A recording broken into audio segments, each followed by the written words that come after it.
Hello students, welcome to EPG Pathshala.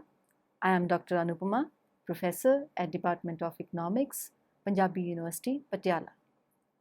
I am going to talk about module Governance of a Contrasting City from Population, Urbanization and Poverty. So students, we are going to discuss mainly about the governance issues of a contrasting or a secondary city, along with the costs and benefits of the size of the city. The trends of urbanization experienced by most of the developing cities are not equitably distributed across the economies and within the economy, across the regions and cities. Some of the cities have grown at a larger scale, witnessing drastic changes in their original characteristics, while some cities remained the same in size. Some small cities in many areas of the developing world had also been engulfed by urban sprawl of expanding cities. Thus, the urban areas are quite heterogeneous in their composition. They cover small cities, medium-sized cities, the mega cities, the global city, the expanding city, the contrasting city, and so on. Hence, in this module, we aim to throw light on a simple framework of system of cities, size of city, and governance costs and benefits of city size, governance issues in the secondary city, the challenges of a mega city, major challenges reported by the stakeholders in governance. Now we can discuss about a simple framework of system of cities. To analyze how different policies affect a country's city size distribution, we need a framework that takes into account that each city is part of a system of cities, so that a shock to one city will affect other cities.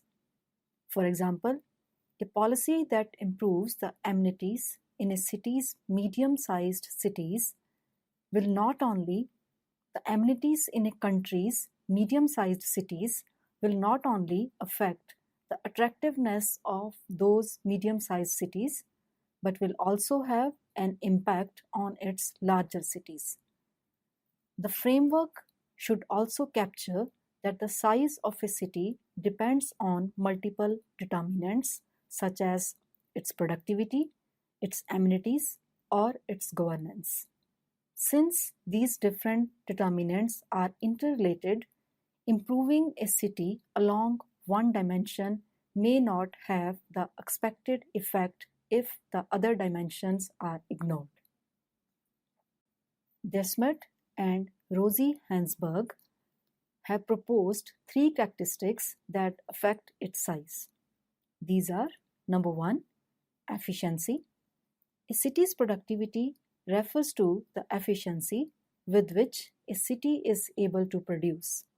One can either consider a city's productivity to be exogenously given, or one can assume that its productivity depends at least partly on its size. Because of agglomeration economies. In other words, larger cities may be larger because they are more productive, but they may also be more productive because they are larger. Second characteristic is that of amenities. A city's amenities refer to anything, positive or negative, that changes the attractiveness of a city as a place to reside, without directly affecting its productivity or distorting its labor market. This includes weather, natural features, that is, whether it is close to water or not, the pollution, crime, cultural and sports activities, and any other factor that influences a city's quality of life. The third feature is that of excessive frictions. As cities become larger, they become more congested. This restricts a city's population. But even among cities of the same size, not all are equal. Some cities are less efficient in dealing with congestion than others.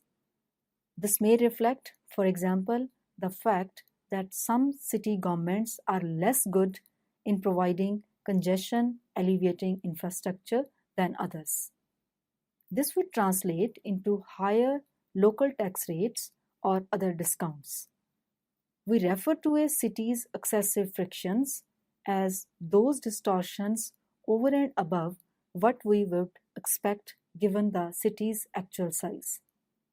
Thus, looking at these characteristics, we may derive that cities will be larger if they have higher efficiency, better amenities, or lower excessive frictions.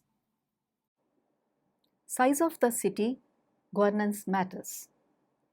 The large size cities are considered to have relatively better urban advantages as compared to the small size cities.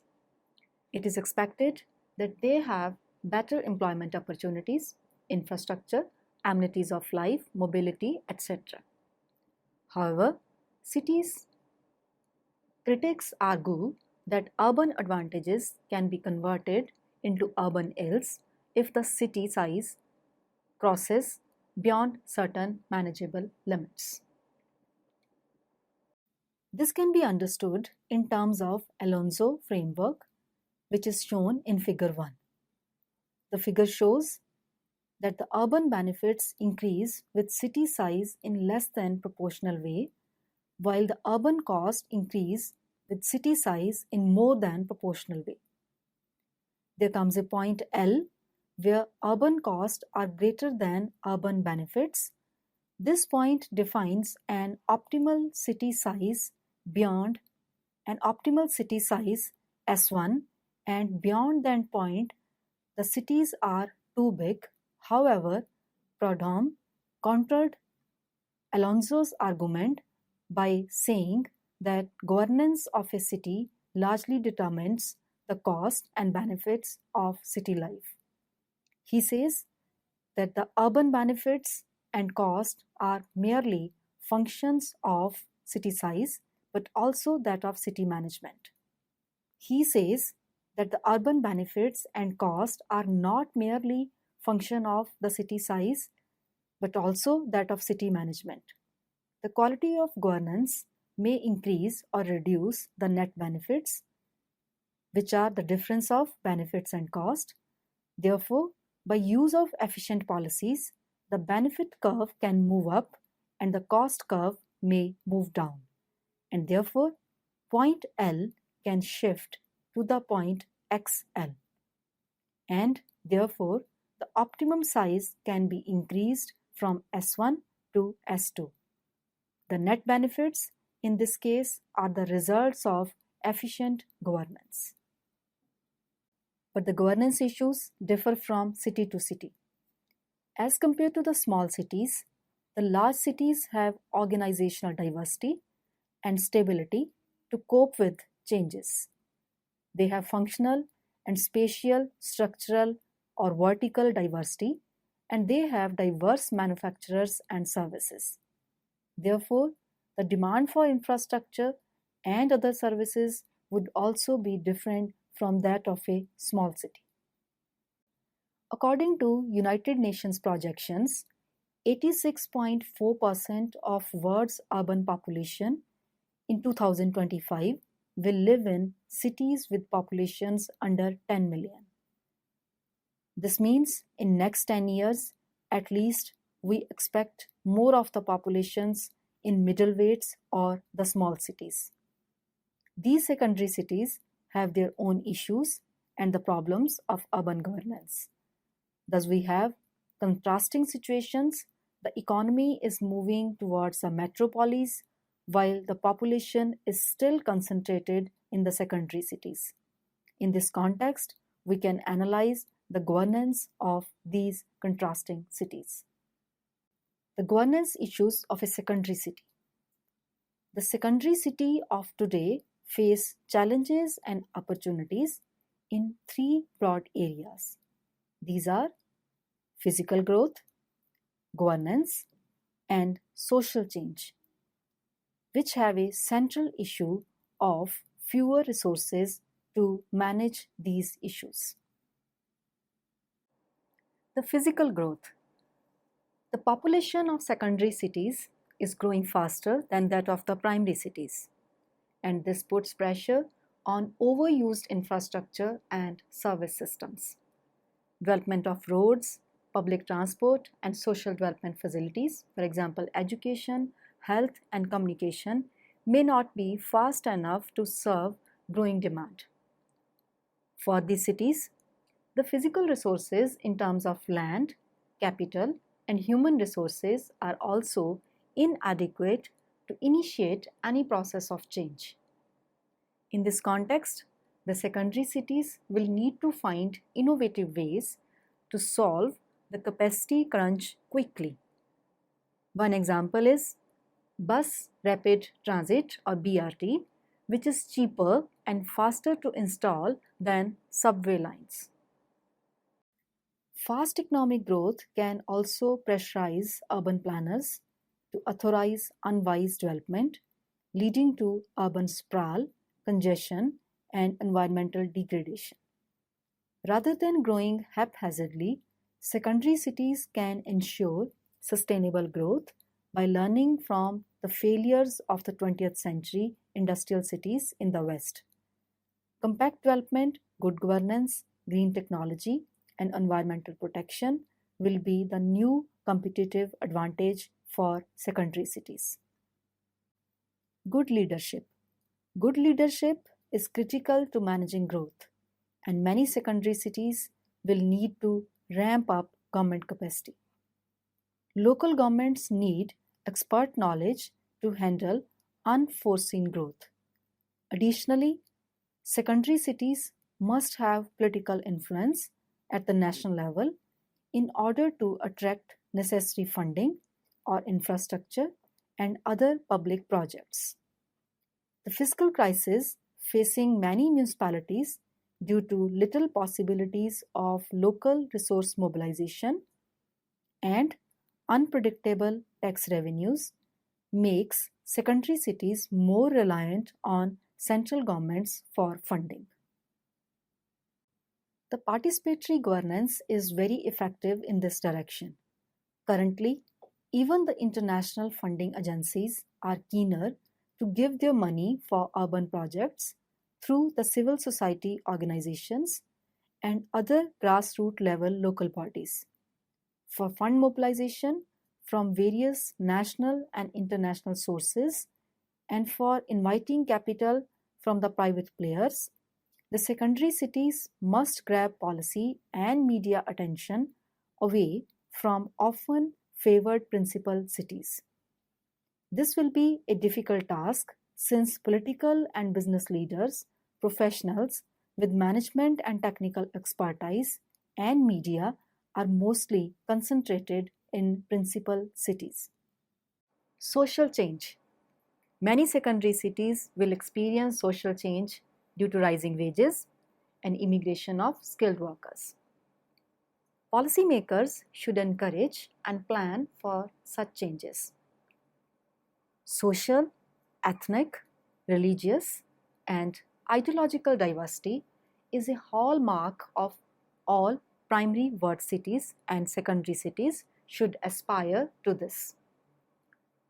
Cities in countries with responsive and inclusive social policies will be more globally competitive.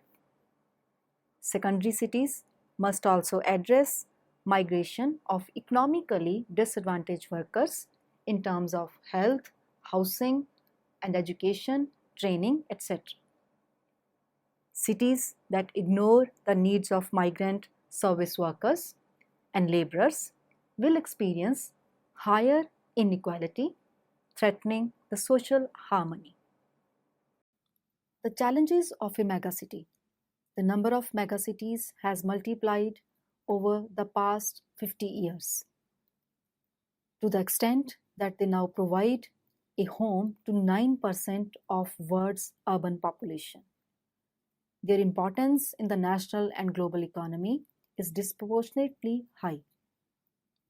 Today's megacities are not only bigger than the cities of the mid-20th century, they are also more complex.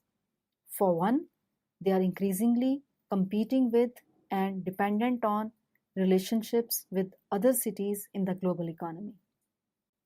At the same time, we are witnessing the emergence of new city regions, sprawling conurbations that extend far beyond the boundaries of a single city. These huge megacity regions create a new urban dynamic. Commuters travel large distances from densely populated suburbs.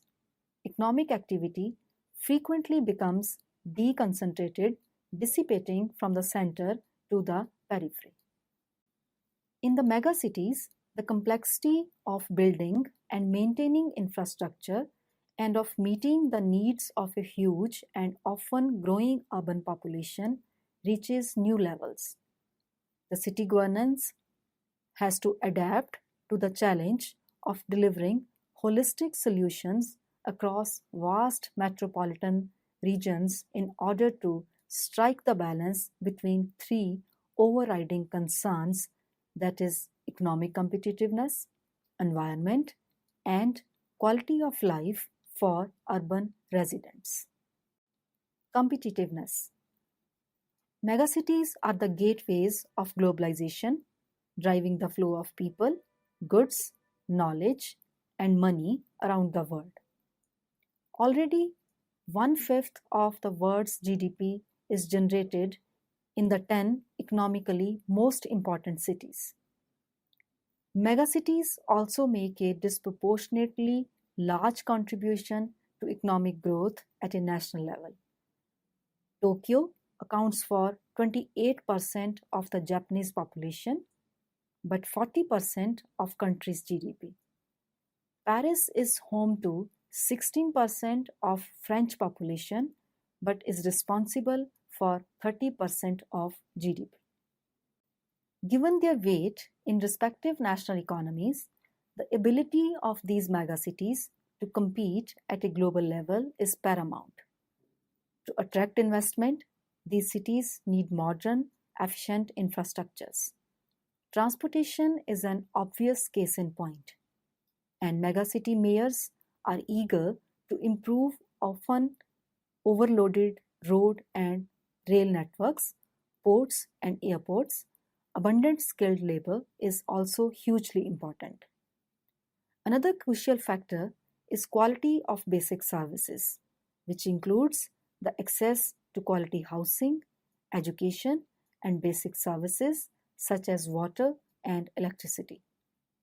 The wider business environment is another key factor. Clear business-friendly policies and regulations are more important factors in attracting international investment than incentives such as subsidies and tax breaks. Environment. Congestion, air and water pollution, waste management, and degradation of green areas are familiar issues in most large cities around the world and are particularly extreme in the megacities of the developing world. In London and Tokyo, for example, air quality has improved over the last 50 years. In Shanghai and Kuala Lumpur, it has gone down. Historically, cities tend to get rich first and clean up later. Unfortunately, that approach could be disastrous in the context of climate change. This is one reason for the growing focus on sustainable urban development. Sustainable solutions promote greater use of alternative energy sources and more energy efficient buildings and transport measures to combat congestion and carbon dioxide emissions, water and waste recycling, and the use of vegetation to filter pollution and capture carbon dioxide.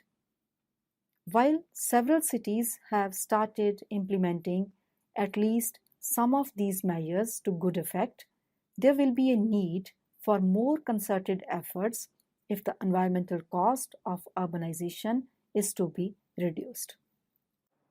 Quality of life.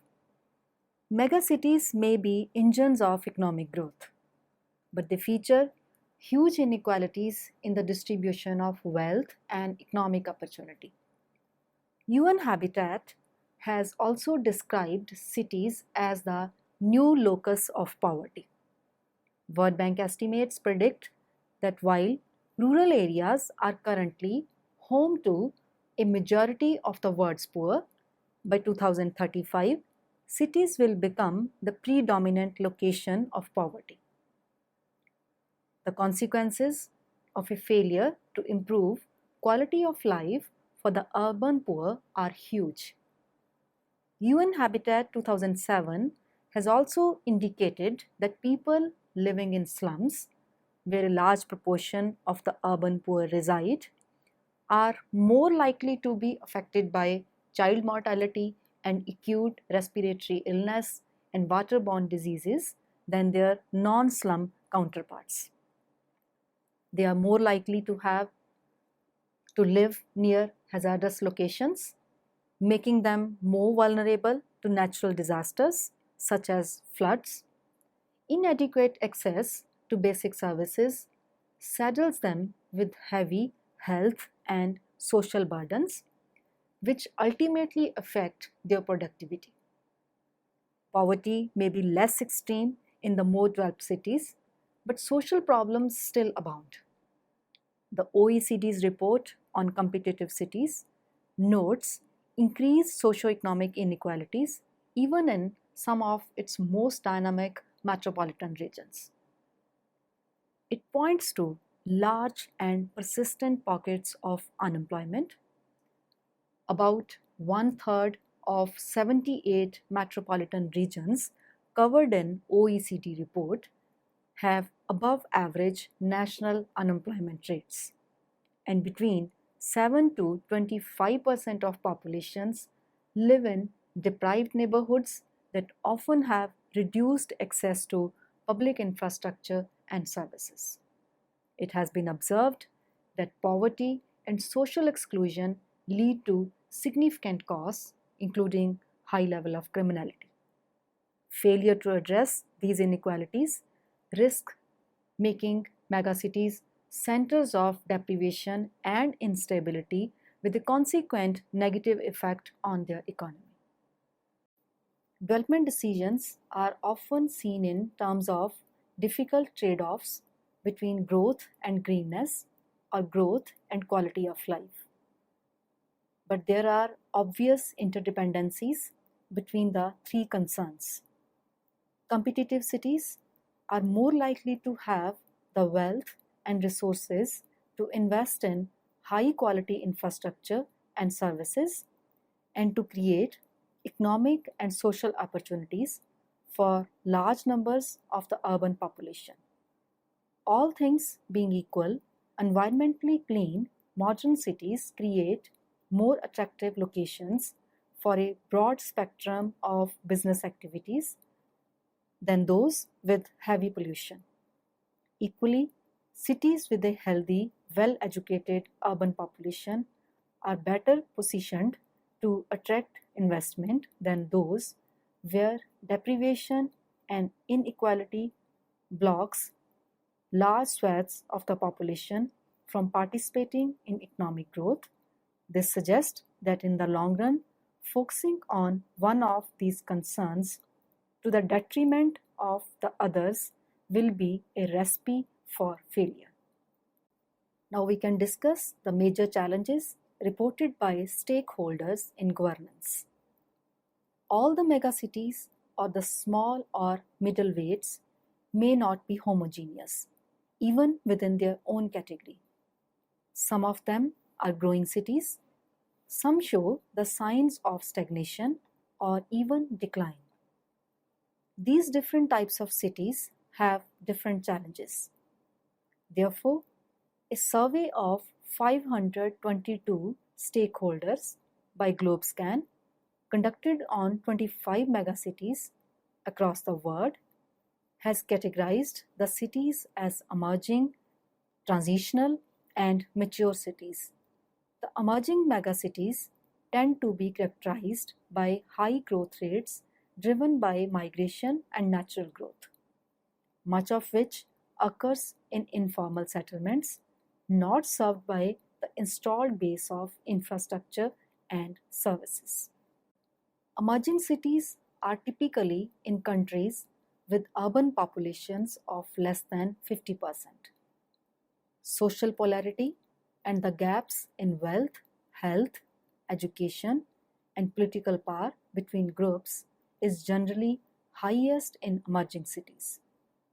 While the transitional megacities have often developed mechanisms to more effectively manage dynamic growth and are often in countries that are more than 50% urbanized. Transitional cities have similar infrastructure challenges as compared with emerging cities, but are better able to respond financially and organizationally. Increasing affluence in these cities places additional new demands on infrastructure. On the other hand, the mature megacities have much slower growth rates of population than both emerging and transitional megacities. They exist in countries that are typically about 75% urban. Mature megacities already have high quality infrastructure, and the challenge is to deal with obsolescence and responding to the increased and changing demands for services of all types posed by their aging populations. The stakeholders from these different types of cities with contrasting requirements have shown some of the common and different challenges. The stakeholders here cover the elected political leaders, employees of the municipality, private sector infrastructure providers, construction company managers and financiers, and the people who are in roles that influence infrastructure decision makers and implementers, such as thought leaders, academics, NGOs, and the media. We can now discuss the most serious challenge as reported by these stakeholders who are in direct governance of the megacities. Economic challenge. Unemployment and underemployment emerge as the predominant economic challenge in the survey, which was cited by 20% of respondents. It is the top economic challenge according to respondents in emerging and transitional cities, and comes second only to economic development as a concern in mature cities. The next most commonly cited issue are economic development and rising cost of living. Each of them shows 14% of all respondents. Environmental challenges. Air pollution is considered for the most serious environmental challenge facing megacities, that is 26%, especially by those in mature cities, that is 36%. A large proportion of stakeholders mentioning air pollution relate the problem to transportation and vehicle emissions. General pollution and water problems are also cited but are considered to be less of a priority. The social challenges. Stakeholders, respondents mention a wide range of social concerns with no clear priority emerging. Topping the list by a small margin is poor quality housing and living conditions, cited by 14% of all respondents. This issue is particularly emphasized by stakeholders in transitional and emerging cities. Other key issues included the gap between rich and the poor, reported by 11%, and poverty, reported by 9%. Public safety and crime also feature as a significant issue for respondents in emerging cities. Infrastructure. Transportation is perceived as by far the biggest infrastructure challenge by stakeholders in the survey. 35% of all the stakeholders mention the transport system or traffic problems as their city's most significant infrastructure challenge. In distant second place is the inadequacy of the city's infrastructure, reported by 10% of the respondents. Investment needs. Stakeholders are asked to rank 13 different areas according to their need for investment over the next 5 to 10 years. Figure 9 shows that transportation comes out as the top priority by a significant margin, cited by 86% of respondents. In joint second place comes environmental protection and education, both cited by 77% of stakeholders. The need to invest in environmental protection is emphasized particularly highly in transitional cities, indicating that the desire for ecologically sustainable solution is not restricted to rich cities. Water comes lower down the list of investment priorities overall, but is cited by many more stakeholders in emerging cities, that is 81% of them, where access to clean water and sanitation is often a major issue. So students, let us summarize what we have learned from this module. To sum up, it can be stated that the process of urbanization is not having an equal effect upon all the areas growing to be urban. These contrasts in growth patterns require different types of urban strategies. Therefore, the urban governance should take due care of the major challenges and opportunities in these contrasting cities. While the secondary cities fight with problem of unmanageable physical growth and social issues, the megacities have to deal with the economic issues or the competitiveness of the cities with utmost importance. However, the major governance issue in any type of city is to recognize the major challenges and find appropriate solutions. That's all with today's lecture. I hope you must have found it interesting. Thank you.